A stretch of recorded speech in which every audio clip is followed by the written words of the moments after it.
بسم اللہ الرحمن الرحیم۔ محترم ناظرین، آج جو شرمناک اور تہلکہ خیز انکشافات سامنے آئے ہیں، انتہائی افسوسناک خبر جو سامنے آئی ہے وہ آپ سے شیئر کرنا چاہتا ہوں۔ ناظرین، کم سن بچیاں آج ہمارے اس ملک پاکستان، اسلامی جمہوریہ پاکستان میں بھی محفوظ نہیں ہیں۔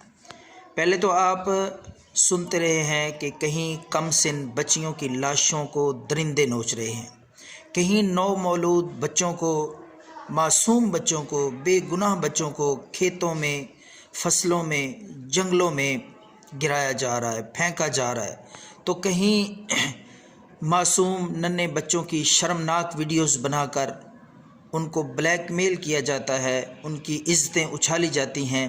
تو یہ سب کچھ ہونے کے ساتھ ساتھ اب ایک نہایت ہی تہلکہ خیز اور بہت ہی شرمناک خبر سامنے آئی ہے کہ وہ ادارے جو معصوم اور یتیم بچوں کی حفاظت کے لیے بنائے گئے تھے، اب وہ بھی محفوظ نہیں ہیں وہاں پہ بچیاں۔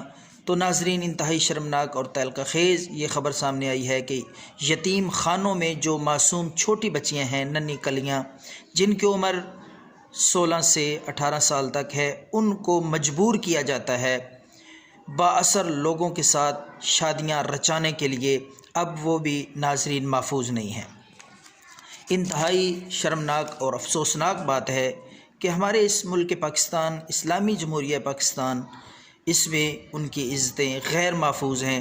بچیوں کو بااثر شخصیات سے شادی رچانے پر، ان کی منمانیاں کرنے کے لیے، ان کی ہوس کو مٹانے کے لیے مجبور کیا جا رہا ہے، اور وہ بااثر لوگ اپنی ہوس مٹانے کے لیے ان اداروں کو مجبور کرتے ہیں، وہ بچیاں لے کے جاتے ہیں اور ان سے شادیاں رچاتے ہیں۔ انتہائی افسوس کے ساتھ ناظرین یہ کہنا پڑ رہا ہے کہ وہ ادارے جو معصوم بچوں، یتیم بچوں کی حفاظت کے لیے، کفالت کے لیے بنائے گئے تھے، اب وہ بھی محفوظ نہیں ہیں۔ انتہائی تہلکہ خیز خبر سامنے آئی ہے، شرمناک خبر سامنے آئی ہے، انکشافات سامنے آئے ہیں کہ یتیم خانوں کی بچیوں کو مجبور کیا جا رہا ہے۔ دعا ہے ناظرین، اللہ تعالیٰ اس ملک پاکستان کی حفاظت فرمائے اور ان اداروں کو صحیح طرح سے اپنی ذمہ داری ادا کرنے کی توفیق عطا فرمائے۔ تو اپنا خیال رکھیے گا۔ والسلام۔